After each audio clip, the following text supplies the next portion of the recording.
मैं दिल्ली में ऑटो लेता हूँ, गुजरात में क्यों नहीं? अरविंद केजरीवाल कहते हैं कि भाजपा को उनके कनेक्ट से डर लगता है। दिल्ली के मुख्यमंत्री अरविंद केजरीवाल का कहना है कि आप इस साल के अंत में होने वाले गुजरात चुनाव में सभी सीटों पर चुनाव लड़ेगी। अहमदाबाद, जहां उन्होंने ड्राइवर के घर खाना खाया। एक सवाल के जवाब में दिल्ली के मुख्यमंत्री ने कहा, पुलिस मुझे रोकने की कोशिश कर रही थी, मेरी रक्षा करने की नहीं। किसी भी राज्य की पुलिस कैसे कह सकती है कि अगर आप ऑटो में जाते हैं तो हम आपको सुरक्षा नहीं दे सकते? उन्होंने पूछा, मैं पंजाब जाता हूँ, मैं दिल्ली में ऑटो लेता हूँ, वहाँ ऐसा नहीं होता है। उन्होंने आज एक संवादात्मक कार्यक्रम में कहा, मुझे लोगों के पास जाने से कोई नहीं रोक सकता। भाजपा नेताओं का आम लोगों से कोई संबंध नहीं है, इसलिए वे चाहते हैं कि मैं भी एक नहीं बनाऊं। लेकिन मैं एक लोगों का व्यक्ति हूं।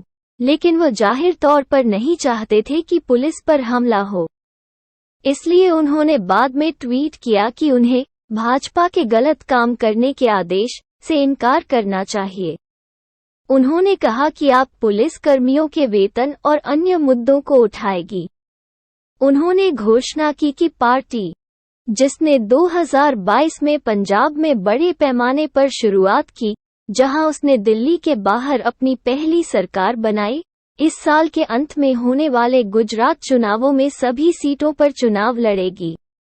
अहमदाबाद में एक ऑटो रिक्शा चालक के घर पर उनका रात का खाना कुछ नाटक से पहले था, क्योंकि पुलिस ने सुरक्षा चिंताओं का हवाला देते हुए उन्हें ऑटो में यात्रा नहीं करने के लिए कहा था। उन्होंने दिन में एक कार्यक्रम में ऑटो चालक का निमंत्रण स्वीकार कर लिया था। कैमरे पर तीखी बहस के बाद पुलिस ने उसे आगे बढ़ने की अनुमति दी, जिसमें एक सिपाही ड्राइवर के बगल में आगे की सीट पर बैठा था और पुलिस की 2 कारें तिपहिया वाहन की सुरक्षा में थीं। एक ऑटो चालक के घर पर रात्रिभोज श्री केजरीवाल के चुनाव अभियान में एक परिचित पड़ाव है। इस साल की शुरुआत में पंजाब में उनकी इसी तरह की पहुंच थी और ऑटो चालक दिल्ली में भी राजनीतिक स्टार्टअप के लिए एक प्रमुख लक्ष्य खंड रहे हैं। पंजाब और गुजरात के ऑटो वाले मुझे प्यार करते हैं, उन्होंने अहमदाबाद ऑटो चालक विक्रम दंतानी से कल उनका निमंत्रण स्वीकार करते हुए कहा। बाद में उन्होंने उनकी मुलाकात की तस्वीरें ट्वीट की।